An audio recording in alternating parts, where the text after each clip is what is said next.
The universe sent this message because your quantum shift has already started.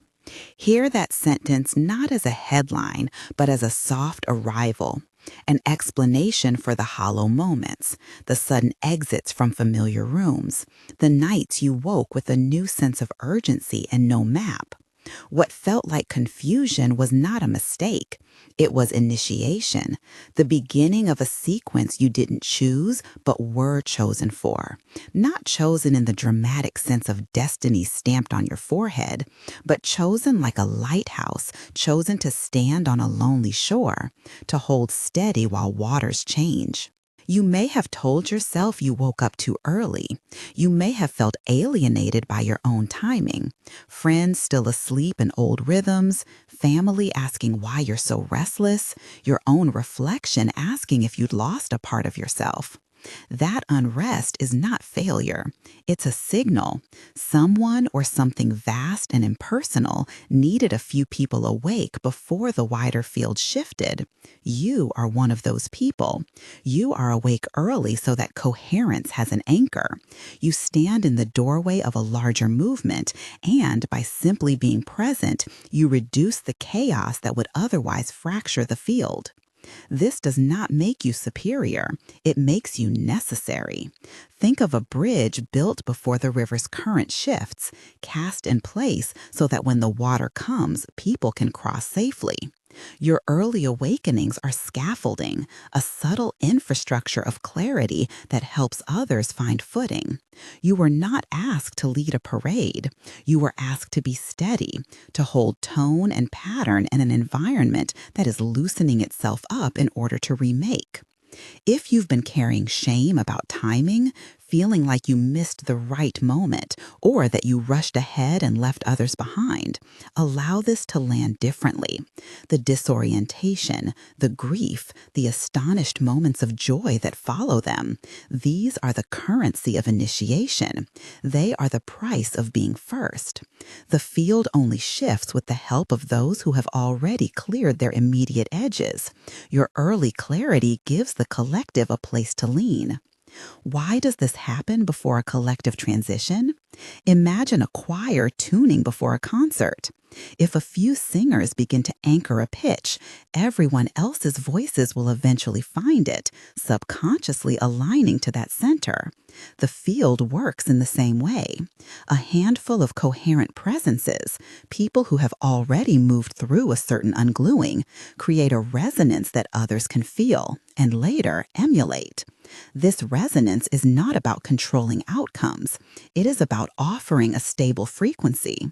When the wider system begins to reorganize, it needs reference points, not leaders who shout instructions, but presences who keep their posture relaxed and clear while the environment reorients. There are metaphors that fit here because literal language often fails when describing inner rearrangement.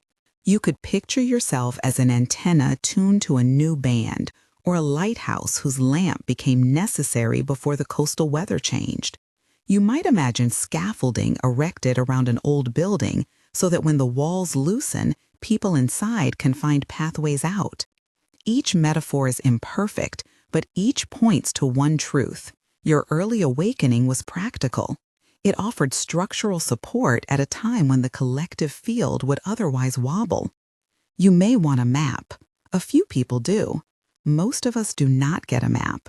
What we get instead are phases, an internal sequence of clearing and forming that tends to follow a pattern, not because every life is the same, but because certain dynamics repeat when a mind and heart step ahead of the wave. These are not rules. They are observed tendencies, patterns that many have moved through and that may help you understand where you are and why. First, restlessness. It often arrives like a low-grade static, a dissatisfaction with things that once satisfied you. You notice that your favorite music doesn't quite land the same way. Coffee tastes flat sometimes. Conversations begin to feel like scripts you can't bear to memorize. This restlessness is not mere impatience. It's a deep internal friction, signaling that old arrangements are losing adhesive. People who have experienced it will tell you it can be terrifying. Plans that once felt sensible start to feel hollow, and with that hollow comes a grief for what's being left behind. You might find, abruptly, that you no longer laugh at jokes you used to, or that you can't stand a place where you once belonged. That's the first surfacing. The old self is waking up and saying, with the force of physical discomfort, this no longer fits. Second, detachment. Once the restlessness has had its say, you begin to step away from certain people, beliefs, and habits without the drama of rebellion. This is not always a dramatic exit. Often it's a quiet cooling. Relationships that once seemed essential will begin to feel slow, heavy, or even draining. Jobs that provided identity suddenly feel like costumes you wear to please others. The inner compass starts pointing towards simplicity. Detachment isn't about becoming cold. It's about freeing space. When you let go of what no longer harmonizes, you are making room for a different kind of fidelity, to truth, to sensation, to a rhythm that won't shout but will be steady.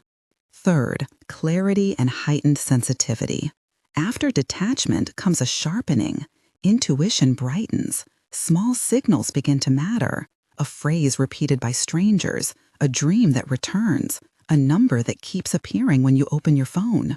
You may start to find that your choices cause reality to respond in ways they didn't before. Not miracles, not absolute control, but a more elastic feedback loop. When you act from a centered place, small doors open with less friction. But notice the word, sensitivity. This stage is not about grand psychic talent. It's about noticing subtle information, feelings in your body that carry meaning, rhythms in a conversation that tell you when to move and when to stay, the way certain places either drain you or fill you. Your nervous system is recalibrating its measure of safety and possibility. Fourth, release. This is the messy shedding that many dread. Old identities, mother, partner, provider, victim, rescuer, begin to dissolve. People grieve. They grieve the loss of roles that once provided coherence. You may feel raw and exposed. Sometimes the release is small. You stop answering after a certain hour. You decline invitations you used to accept. You refuse to be shamed into old habits. Other times, release is seismic. A relationship ends, a career closes, a home is left. Release can look like failure if you view it from the old frame. But from the emergent perspective, it's clearing, an energetic tempering that allows a new structure to form where the old one rusted through.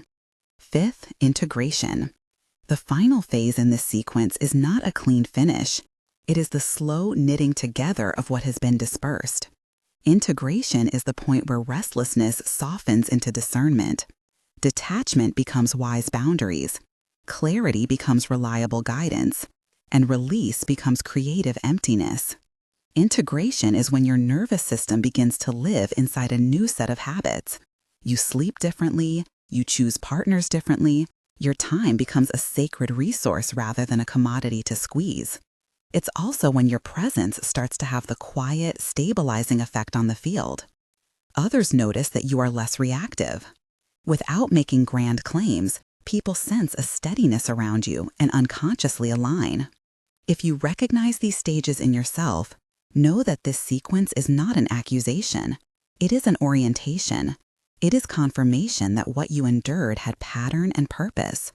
If you cannot map your experience exactly onto these phases, that is fine too. Many of them fold together, repeat, or appear in a different order. The point is not precision, but recognition. When you can name the movement, it loses some of its terror. There are signs that the field has begun to respond, and they come in curious, everyday ways. Perhaps you will suddenly notice a cluster of synchronistic events. A line from a book you open at random matches a situation you've been wrestling with. Two people you need to meet appear within days of each other. A phrase repeats across different conversations until it begins to sound like a coded message. These patterns are not proof that you are chosen in a mystical conspiracy. They are, more humbly, the field's way of sending feedback when coherence has shifted within you. Synchronicity is like the universe tapping the same pattern back to you so you can recognize it. Notice the subtleties, a song lyric that lands with unusual force, a dream that gives you an image you can use, or a conversation that dissolves a knot you've been holding. Another commonly reported sign is the shifting responsiveness of reality. This is not an invitation to expect magical outcomes. It is an observation of cause and effect.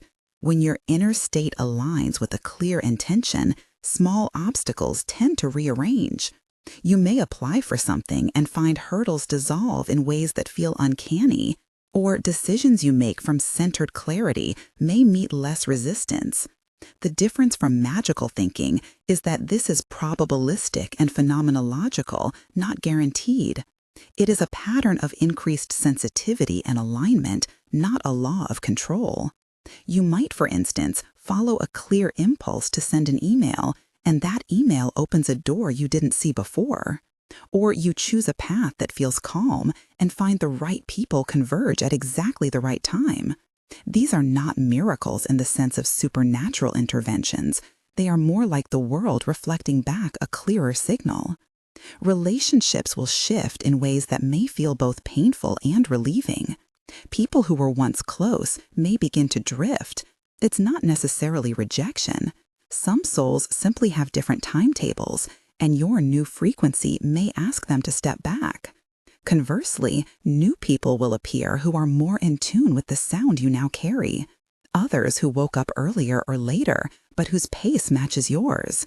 This is normal. Accepting it does not require bitterness. It requires tenderness for yourself, for the people who drift, and for the field that is recalibrating itself. You may find that environments begin to feel different. Former spaces carry heaviness, as if a billow of old expectation clings to the walls. Other places feel unexpectedly light and expansive. You might try a practice of noticing where you feel held and where you feel hollowed. This simple awareness is useful. It helps you conserve energy and make choices that support integration rather than depletion. Amid these signs, certain capacities emerge. One is refined perception, a capacity to read atmospheres, to sense when you are in a safe container and when you are not. Another is emotional neutrality, not a flattened affect, but the ability to witness intense feeling without being swept into it. This neutrality is not indifference, it is steadiness. When you are less reactive, others can lean on you without being saved by you. Presence becomes the tool, not advice or heroic action. A third capacity is the slow, cultivated impulse to pause before answering. This tiny space between stimulus and response becomes a hinge for significant change. When your default is a considered pause, the field has time to reorganize around what you've offered. It's important to be clear about what this role is not. It is not leadership in the conventional sense, with marching orders and rallies and visible authority. It is not a mandate to rescue the bewildered or to correct everyone's course. This is not your job. Your job is coherence, to hold a tone, to model steadiness, to offer a field that others may unconsciously attune to. The metaphor that holds best is the difference between a lighthouse and a captain. You are the light that keeps the shore from chaos. You are not the one who steers every ship that comes near. Small practices support this work. They are not dramatic rituals designed to fix everything. They are consistent habits that help your nervous system and attention settle. One practical step is a short breathing exercise you can do anytime you feel buffeted. Inhale for 4 counts, hold for 3, exhale for 6.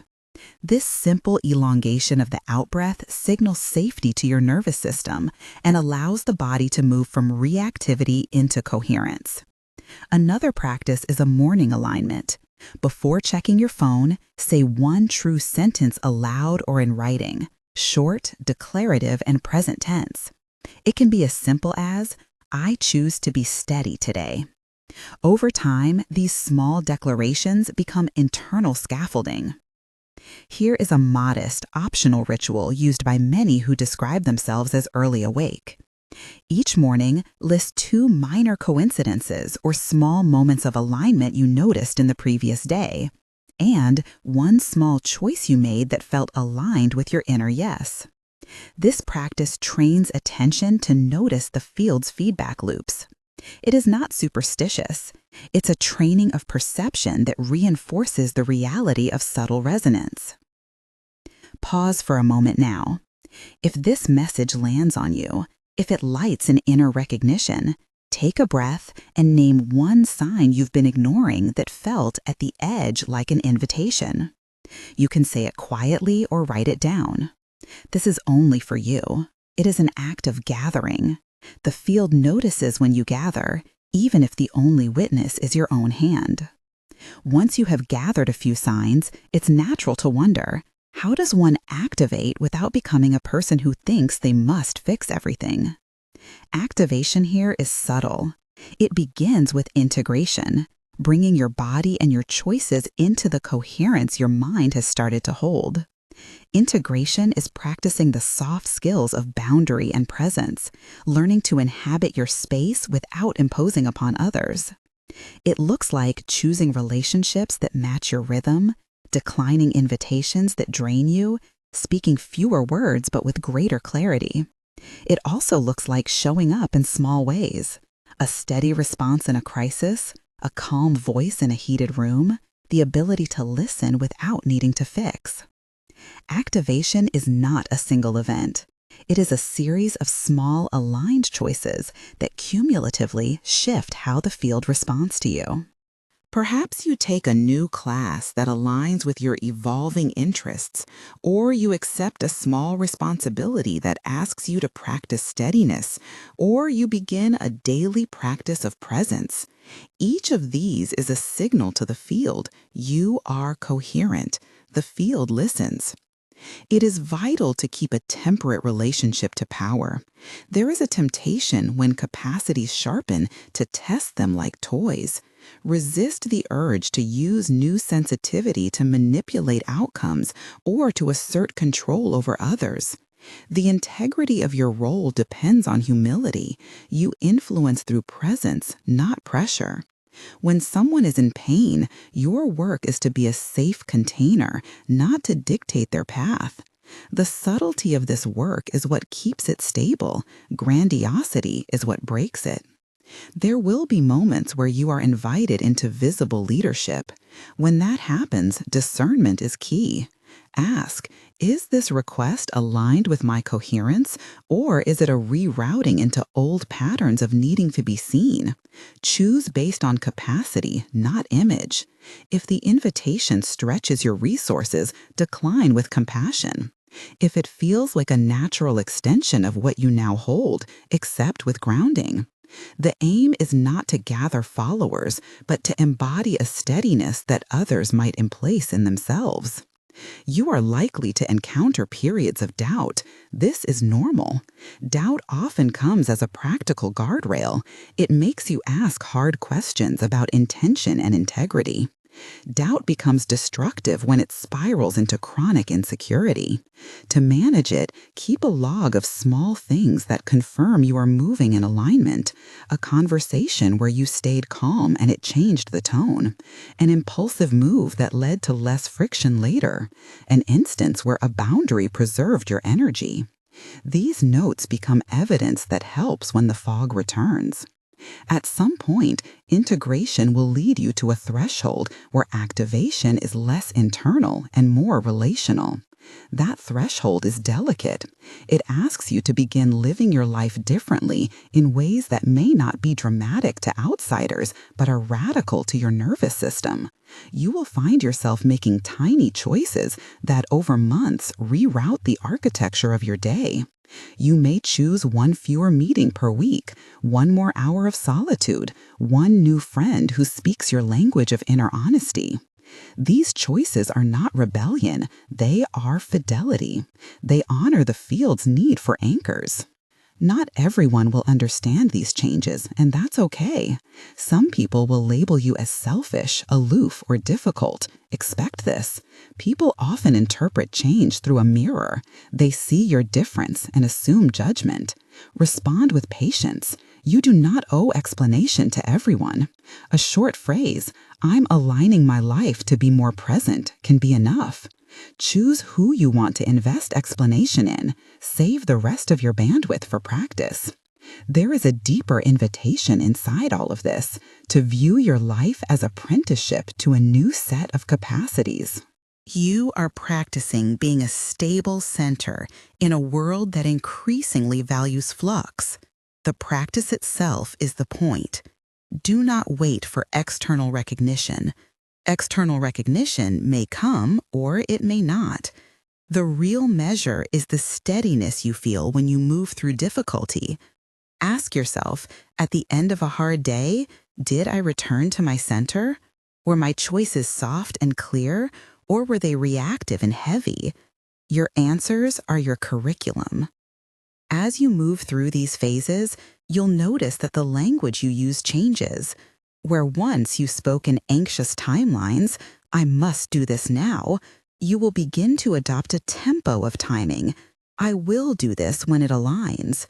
This linguistic shift is not merely aesthetic. It signals a cognitive change, a move from urgency to rhythm. Rhythm, unlike urgency, allows the field to breathe. You might look around for community. Other early awakened individuals are not a monolith. Some will be gentle, some brash, some institutional-minded, some fiercely tender.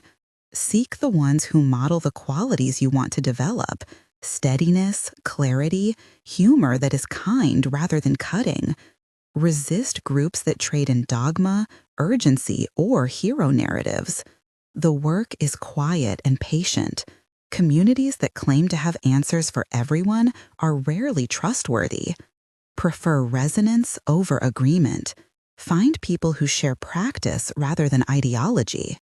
There are practical boundaries that help maintain coherence in a transitional life. Limit consumption of news that feeds adrenaline. Notice whether certain media patterns spike your anxiety and choose to avoid them. Curate your information diet like you would your food intake. Your attention is a resource. Guard it. Another practical step is the practice of clean, small commitments. This is a discipline of making and keeping small promises to yourself every day. A walk, a writing session, a 10-minute sit. These tiny contracts rebuild trust between your intention and your body, and they are surprisingly stabilizing. The field notices this internal fidelity. Consistency is not glamorous, but it is potent. You may also find that dreams change. Dreams can become clearer or more symbolic, or they may simply fade as sleep quality shifts. Pay attention without becoming dependent. A dream that repeats an image, water, keys, doors, bridges, may be a symbol of transition. Reflect on the emotional tone rather than the literal content. Dreams are private weather. They inform without instructing. There is an ethical edge to this work that bears mentioning. Early awakeners sometimes feel they must wake others. Resist the impulse. People awaken in their own time through their own processes. Your role is to demonstrate another possibility by the way you live. Influence through example is non-coercive. Pressure is not transmission. When you model a different tempo, others may unconsciously take notice, but they will choose to move when their own nervous system allows. As these internal and external changes accumulate, you might catch yourself sometimes slipping into an old conditioning, trying to rescue, to explain, to justify your timing. When that happens, remember the lighthouse. Light does not argue with sailors, it simply keeps burning. Your clarity does not need to be defended. Let it be an offer, not an argument. By now, you have likely noticed a few practical signs that validate this message. Perhaps your attention has narrowed in ways that feel like tuning. Perhaps certain relationships have recalibrated. Perhaps reality seems to respond when you act from quiet alignment. These are not guarantees of success. They are indicators of movement. Treat them as such. There is a deeper, quieter capacity that often appears late in the integration process, the ability to hold paradox. You live in a world of change and permanence simultaneously.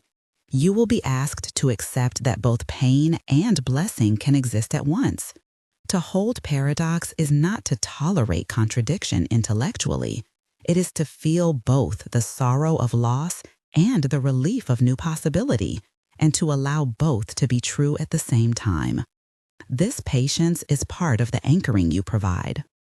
If you have read this far, if a line landed so clearly it made you want to close your eyes and breathe, you have already proven something simple. You have attention to your inner weather. That attention matters. It is the root of the field's capacity to reorganize. Without human beings who take their inner climate seriously, other shifts become disordered. Sooner or later, integration opens into activation, but activation is not a sudden event you can schedule into a calendar. It unfolds through a string of small aligned choices. Before you step more fully into that activation, there is one conversation that many overlook, the one about personal limits and consent. Activation attracts requests. People will approach you with expectations of healing, advice, rescue, or mentorship. You may feel tender-hearted and want to respond. Before taking on responsibility for another's well-being, practice asking the simple question, can I do this and remain coherent? If the answer is uncertain, hold back. The bright light you throw will burn out quickly if you overextend. There are stories of early awakeners who, out of a sense of duty, tried to carry others and burnt themselves out. Their cautionary tale is useful. When you attempt to hold the field without integrating your own boundaries, you become brittle. Coherence requires elasticity. It asks not for martyrdom, but for wise containment. Show up, set limits, stay present as long as it is sustainable. If you cannot set a limit, ask for help. Modeling how to ask for support is part of the work you do for the field. At this point, you may be asking, what does it all look like in daily life? Imagine the following scene. You wake to a quiet morning. You breathe, and you choose a single intention that is true rather than impressive. You spend an hour doing something that recalibrates your nervous system, walking, writing, tending to a small domestic ritual. You make one choice during the day that aligns with your integrity, saying no, accepting an honest invitation, or offering measured, compassionate feedback. You end the day by noting in a small notebook 2 things that felt like resonance and 1 thing you chose differently from your old impulse. Over time, these modest acts accumulate into a different kind of gravity. There will be pressure to explain your timing to others, parents, partners, coworkers. Keep explanations short and kind. You do not need to be a teacher. You are primarily a practitioner. When asked, you can say, I'm adjusting my life to match what feels true to me now. If pressed, you give 1 more sentence and then you return to the work. You might be tempted to read signs everywhere. That is a common pitfall. Discern between curiosity and obsession. A sign is something that, when considered, moves you toward a reasonable next step. An obsession is an interpretation that loops without actionable clarity. Use the practices described earlier, breath, pause, and small commitments to test whether a perceived sign merits action. One of the kindest things you can do for yourself during this phase is to develop an inner covenant, a set of personal rules by which you will operate while the field reconfigures. These rules are not static commandments, they are agreements to maintain your integrity. Examples might include, I will rest when I'm tired. I will not promise what I cannot keep. I will seek counsel before making large public moves. I will speak with kindness. These are guardrails that support long-term coherence. As you move through these months of reorganization, expect consolation and disorientation in equal measure. The world will offer both. The consolation is that you are not alone in this. There are others, some of them very quiet, who will show up in small but profound ways. A neighbor who listens, a friend who texts at just the right time, a stranger whose simple kindness recalibrates your day. Keep a mental notch for these moments. They are the small currency of field stabilization. There is a humbling reality to accept. You are not the only anchor. There are other people who awakened earlier and others who will awaken later. The field needs multiple temperaments. Your role, whatever its scale, is part of a larger network of support. Think in terms of ladder rather than ladder. The lattice can hold more than one person, and it is resilient precisely because it is distributed. If you find yourself tempted to rush progress, wanting activation to arrive as proof, you are responding to a cultural tempo that prizes speed. This work resists speed. It rewards patience. To accelerate recklessly is to invite holes in the structure. To slow down is to allow time for integration, which is the most durable form of activation. As you prepare for the shift from internal work to quiet activation, allow yourself one small symbolic act of readiness. It is optional, private, and entirely yours. If you feel called, speak or write this sentence. I was awakened before the transition because I was needed awake. Let it sit with you. If you post it somewhere public, choose a safe place. If you keep it private, keep it sacred. This declaration is not about vanity. It is a seal of recognition. It affirms that your timing is part of a larger orchestration rather than an isolated error.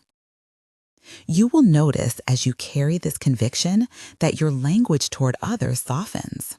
You stop explaining and start modeling. The modeling is vital. For those around you who are not awake yet, your steady presence may be the first evidence that a different way of living is possible. For those already awake, you become a fellow traveler whose steadiness eases the journey. For yourself, you become the holder of a small but profound truth. Timing matters, and your timing was not accidental. There is a further complexity to this path that deserves attention: the temptation to judge those who have not yet awakened. This temptation will whisper in your ear, claiming that awareness implies moral superiority. Resist it. Activation and awakening are not moral ladders. They are different clocks. Compassion, not judgment, preserves your coherence. When you notice judgment arising, treat it as a signal to pause and practice curiosity. What is the wound behind the judgment? Often, pride is a cover for fear. Admit the fear, breathe, and return to steadiness. You may also encounter those who resent your timing. They may feel abandoned or cut off. Hold boundaries and offer kindness. You can say something like, I value you and I'm realigning some parts of my life. It's not about you, it's about how I need to live now. Keep your words spare and your actions consistent. Over time, actions speak louder than explanations. As integration deepens, your relationship with attention will shift. Attention becomes a practice you manage like a garden. You weed out what drains you and cultivate what nourishes you. Your days will become steadier because your attention is steadier. This is not heroic work. It is domestic. It is ordinary and transformative. Some practicalities deserve a moment of specificity because they tend to be overlooked. Manage logistical friction in your life. Simplify recurring tasks, delegate where possible, and automate what steals attention without rewarding presence. These choices free energy for the inner work. Manage your sleep and nutrition enough to maintain clarity. Again, this is not medical advice. It is common sense stewardship. The less exhausted you are, the more effective your practice of coherence will be. At a certain threshold of integration, the field begins to treat you as a node of calm. People sense it, and some will come looking for you. They may ask for advice, for mentorship, for a steady hand in crisis. You have a choice. Offer what you can with clear limits. If you're not prepared to hold someone suffering without losing yourself, point them toward resources or communities that can sustain them. This is part of the ethics of the role. Do not overextend in the name of being needed. Being needed is not a moral imperative to deplete yourself. All of this leads to a single practical question. How do you begin to live as an anchor without making grand gestures? The answer is in the smallness of consistent habits, the breath practice when anxiety flares, the morning sentence that aligns your day, the small notebook where you notice coincidences, the clean commitments you keep to yourself, the way you say no with clarity rather than evasiveness. These tiny acts craft the posture you will carry into more visible activation later. And so you are at a hinge. The inner work of detachment and integration has likely reshaped your edges. The field is listening. Doors are quieter but opening. You are not required to produce a manifesto. The work is humble. It is about being the kind of human who, when storm arrives, reminds others by example that storms pass and land remains. What comes next is the translation from inner coherence to outward attunement, the subtle activation where small choices begin to shift systems rather than merely comfort individuals. There are practices that help move in that direction, but before introducing them, allow the recognition to settle. You were needed awake, and you were. Your timing was not a mistake. The preparation you have endured has meaning beyond personal drama. It is part of a larger reweaving. Now, standing on this threshold between integration and activation, you may feel a mixture of relief and anticipation. There is work to do, but the nature of that work is not to prove anything to anyone. It is to continue practicing steadiness in the face of flux, to make small agreements with yourself and keep them, and to show up quietly when presence is required. This is your apprenticeship. The field will respond in its own way, in its own time. For now, keep breathing, keep noticing, keep choosing small alignments that reflect your inner truth. Now that you know the cadence you've been moving through, let the next layer of practice be gentle and precise. The transition from inner reorganization to quiet activation is not a sudden ascent. It is a disciplined tending. Imagine a gardener who has cleared a plot, turned the soil, and now needs only to water at the right interval, not drown the seedlings. Your attention is the water. Too much and the seed rots, too little and it withers. The work now is calibration. One class of practices helps you hold your edge without burning out. First, return regularly to the hinge of sensation, the body check. Several times a day, pause long enough to feel your feet into the floor. Notice the weight of your pelvis on the chair. Sense the temperature of your hands. This simple somatic registration reconnects intention with physiology. When someone asks you for time or energy, your body will often know before your mind does. If your chest tightens or your shoulders creep up, the right answer may be a withheld yes. If your center feels open, a brief offer may be sustainable. Training your body to be a reliable barometer reduces reactive generosity and prevents slow erosion. Second, cultivate the 3-minute reset. When things tilt, an unexpected message, a confrontation, a wave of internal doubt, allow yourself 3 full minutes of practice.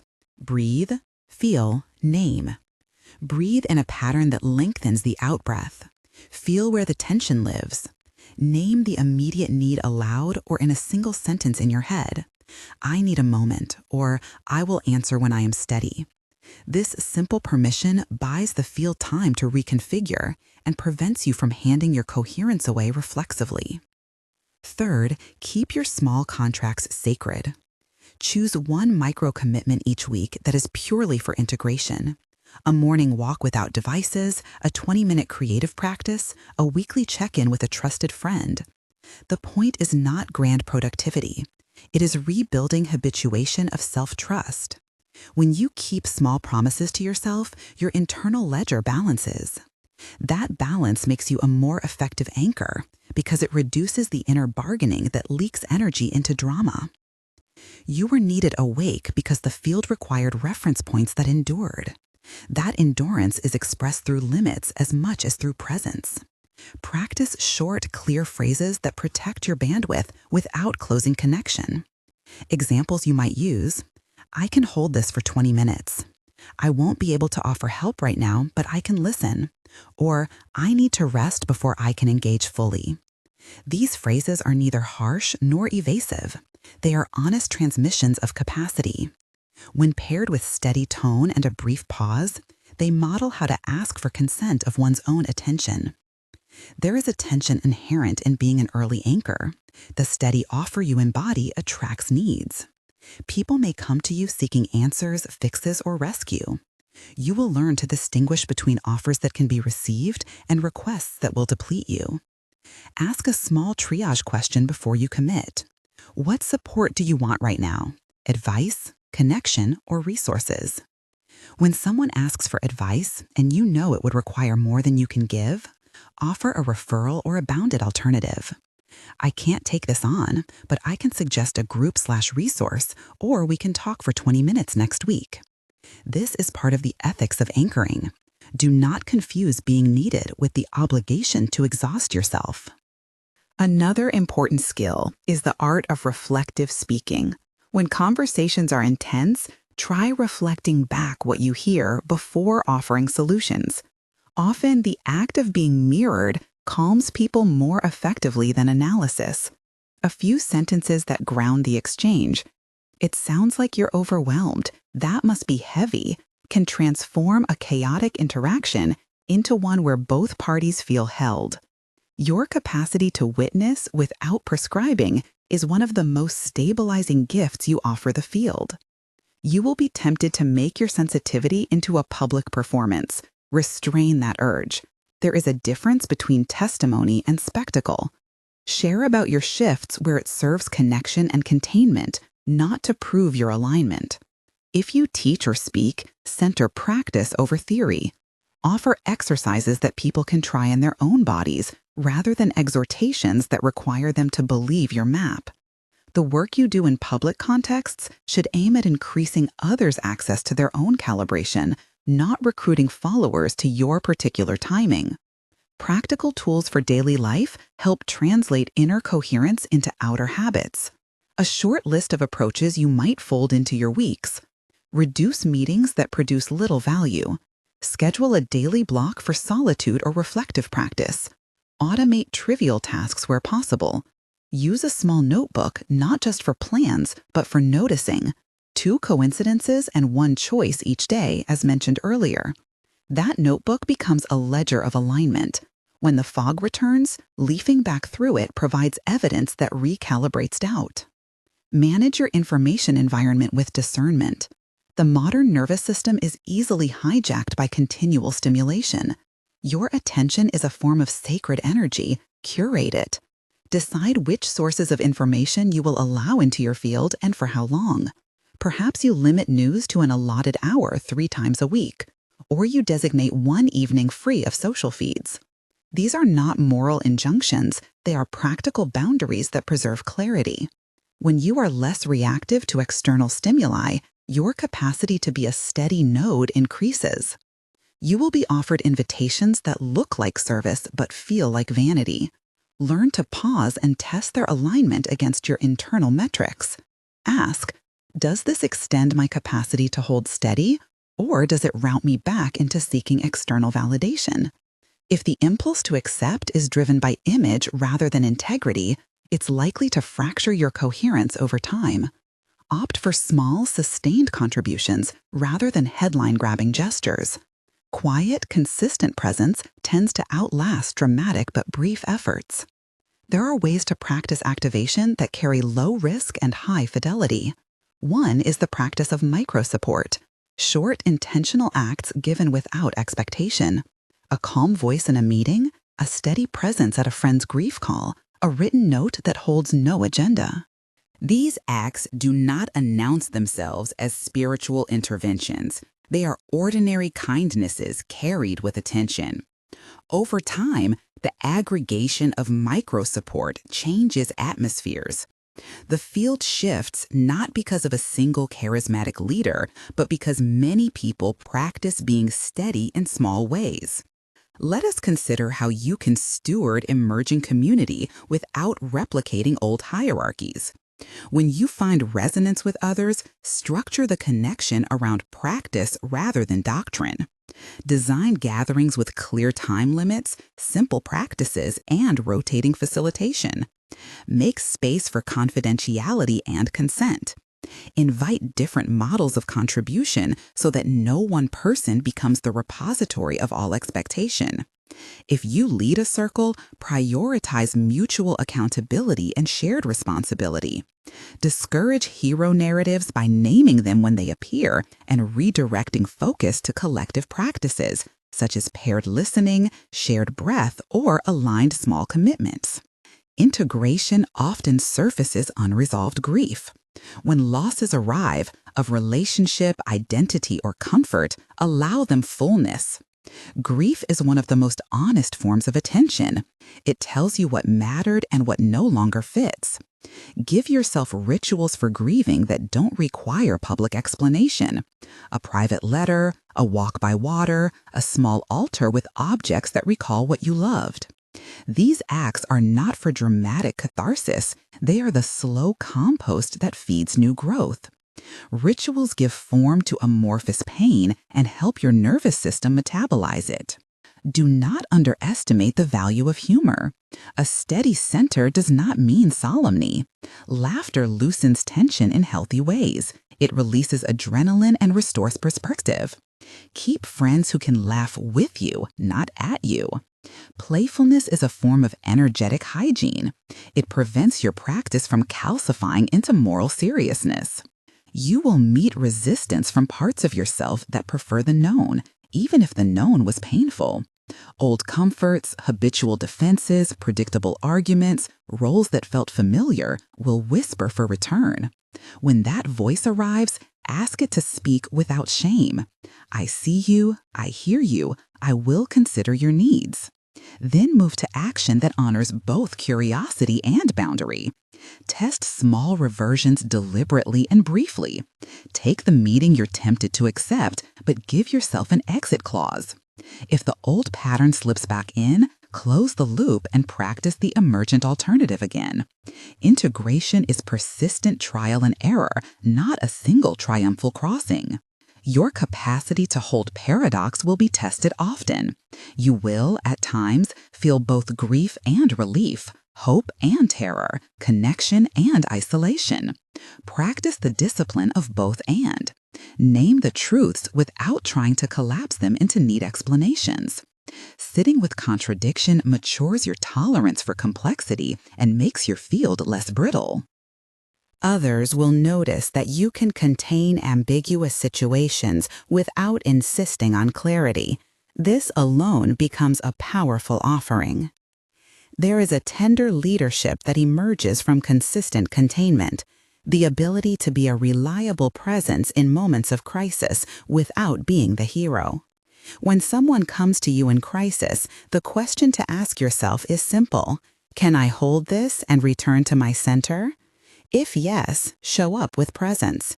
If no, make a bounded offer. I can sit with you for 15 minutes and then I'll help you find someone to continue. Saying no sometimes is itself a form of service because it preserves the stability you offer others over time. As your capacities grow, you may be invited to formal roles, teaching, organizing, caretaking. Approach these invitations like any other. Test alignment, evaluate capacity, and choose based on sustainability. If you accept, design the role with ethical scaffolding, co-leaders, oversight, rest cycles, and accountability practices. Build in ways to avoid hero dependency. When structures are robust, they survive the absence of any single person. There is value in maintaining what I'll call honest humility. This is not false humility that masks ambition. It is the steady recognition of limits and gifts in equal measure. Speak plainly about what you do not know. Invite feedback. Admit mistakes quickly and without theatrical confession. When you model this humility, others learn that fallibility is safe and responsibility is manageable. This modeling reduces cult-like dynamics and fosters resilient networks. You may wonder how to mark progress in a field that rarely furnishes external metrics. Return to small feedback loops, fewer reactivity episodes in a week, more restful nights, clearer decision-making, fewer attempts to prove yourself. Your inner scale will tilt slowly toward steadiness. Keep a private list of these micro-evidences. When doubt creeps back, consult the list rather than your anxieties. In the quieter months, develop practices that refine your sensitivity without overwhelming it. One practice is 2-minute discernment. Presented with a decision, take 2 minutes to breathe, feel, and write the 3 most plausible outcomes. This modest pause slows the reactivity that can convert sensitivity into anxious overanalysis. Another is closed-loop feedback. After trying a new way of relating, check in with 1 or 2 trusted allies to ask, did that feel aligned from your perspective? External calibration keeps you honest. You were needed awake not because you are infallible, but because you can model steadiness in an environment that is loosening. That steadiness invites others to practice steadiness themselves. Keep your aim modest and susceptible to revision. The field is alive. Its needs will shift. Remain curious about where your capacity meets the world's needs without making yourself into its savior. When the pressure to produce meaning intensifies, remember the difference between doing and being. The culture around you rewards doing. Visible outputs, measurable impacts, declarative successes. Your role, early on, values being. Being steady, being present, being a container. These are activities with no immediate metrics, but with deep systemic impact. Honor being practices, meditative breaths, quiet meals, presence in unremarkable moments. Let these forms of being be as sacred as any visible achievement. As activation deepens, you may discover an expanded sense of agency that is subtle and relational. Agency here is not a flashy ability to make things happen on demand. It is the skill of choosing one aligned motion in a field of many competing urgencies. Practice tiny, aligned acts until they become habit. Over months, these habits accumulate into a new gravitational pull in your life. People notice your steady cadence and begin to orient accordingly. There will be tests. Someone you love may react poorly to your changes. A project may fail. A time of scarcity may arrive. These tests are not indictments of your work. They are refining fire. Meet them with the same tools you have been cultivating: breath, boundary, small contracts, reflective speech, and clear referral. Each test completed without collapse deepens your capacity to hold more and to be used more wisely by the field. You are, in a quiet way, training for a kind of public immaterial service, providing an energetic architecture that others can enter and leave without being bound to you. The ideal outcome is not a following of loyal dependents, but a network of individuals who have learned practices for their own regulation. When people in your circle can settle themselves without requiring your constant intervention, you have done one of the field's most important tasks. You have taught independence through presence. One defensible caution: do not institutionalize yourself too early. Organizations solidify quickly, and structures built around charismatic individuals brittle.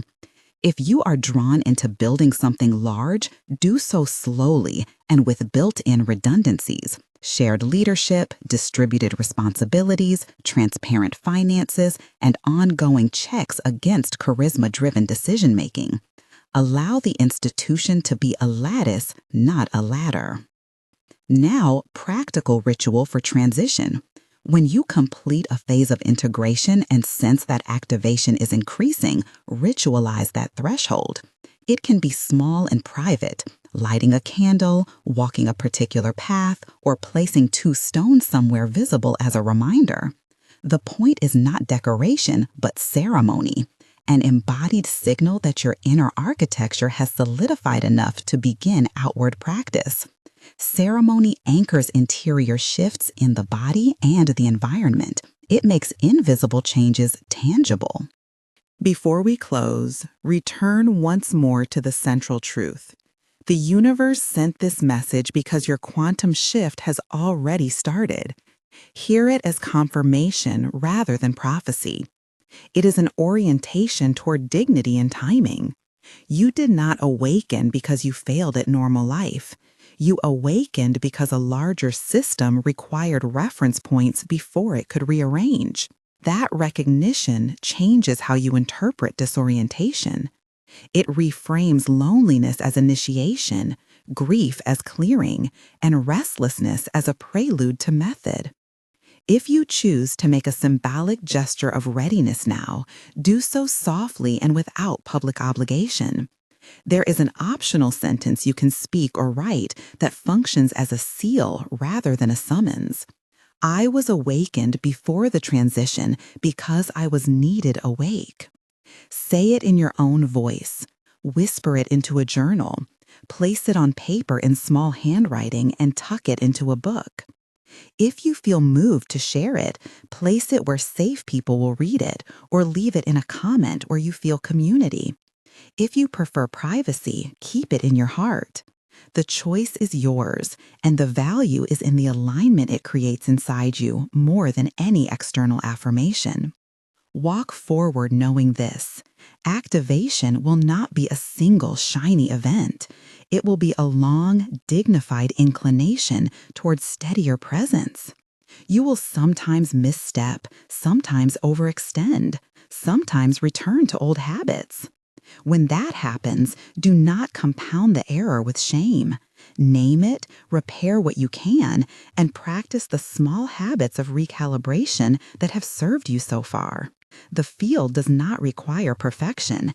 It requires endurance and fidelity. You are not alone in being needed. There are others, seen and unseen, holding parts of the map. When you meet them, you'll recognize each other by the way silence holds between your words and the way laughter arrives like relief. Together, in the quiet, you will form lattices of support that are far more resilient than solitary heroics. So breathe now, steady and slow. Feel the ground beneath you and the rhythm of your own attention. Remember, the universe sent this message because your quantum shift has already started. You woke at the right time. Your presence matters. Keep practicing the small things. Keep choosing the gentle boundaries, the morning sentences, the clean commitments. Let your life be the scaffolding for a world that is learning to hold itself in a new key. If this felt true for you, and only if you want to, speak or write the sentence now. I was awakened before the transition because I was needed awake. Keep it private if that feels safest. Share it only when you wish. There is no test, no requirement, only a small act of alignment you may use to mark that you recognize your timing and accept your place in the work. Rest into that acceptance. The preparation you have done has meaning beyond your immediate life. The field notices when people who are willing to hold steadiness show up. Live as one of those people. The work is humble. The work is vital. The work is yours.